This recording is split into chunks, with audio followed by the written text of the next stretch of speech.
निर्भीड, निष्पक्षपाती, सामान्य माणसाच्या हाकेला साथ देणाऱ्या बुलढाणा आणि अकोला जिल्ह्यातील अल्पावधीत प्रसिद्ध झालेल्या व आपल्या बातमीपत्रातून सर्वसामान्य लोकांना न्याय देण्याचा प्रयत्न करणाऱ्या MCN न्यूज मराठी चॅनलच्या 11व्या वर्धापन दिनाच्या लाख लाख शुभेच्छा।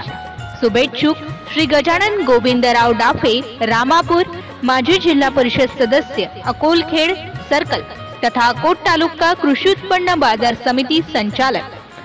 MCN न्यूज मराठी बातम्या आणि जाहिराती करिता संपर्क देवानंद खिरकर, अकोट तालुका प्रतिनिधी, मोबाईल नंबर 8888 15 19 05।